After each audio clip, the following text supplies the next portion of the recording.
And joining us now in studio is Richard Westbrook, Deputy Assistant Administrator of the EPA. Welcome. Thank you. Mr. Westbrook, you've spent most of your professional career as a climate scientist in the public sector. Yes, 10 years as a supervisory management analyst in the Office of Environmental Information. And before that, I was a program specialist in the EPA's Resource Management Division. And you have a PhD in climate science from Stanford. Yes, and another in chemistry with a master's in biology. Okay. Tell us about the findings in the report that was just released. The latest measurements taken at Mauna Loa in Hawaii indicate a CO2 level of 400 parts per million.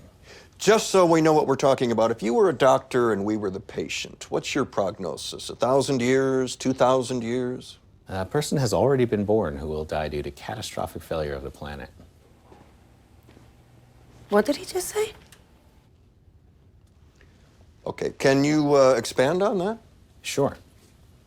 The last time there was this much CO2 in the air, the oceans were 80 feet higher than they are now. Two things you should know. Half the world's population lives within 120 miles of an ocean. And the other? Humans can't breathe underwater. You're saying the situation's dire. Not exactly.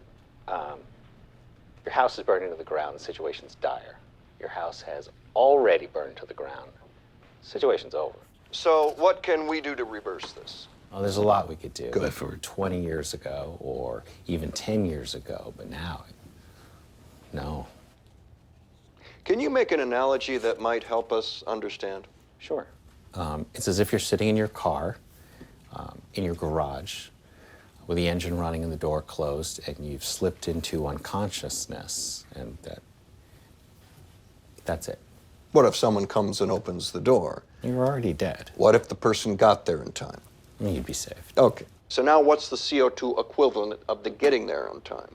Shutting off the car 20 years ago. You sound like you're saying it's hopeless. Yeah.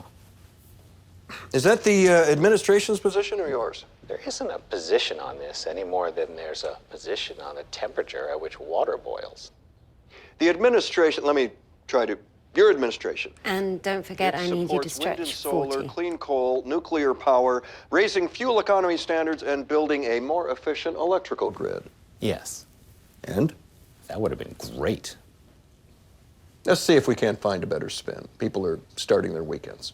The report says we can release 565 more gigatons of CO2 without the effects being calamitous. It says we can only release 565 gigatons. So what if we only release 564?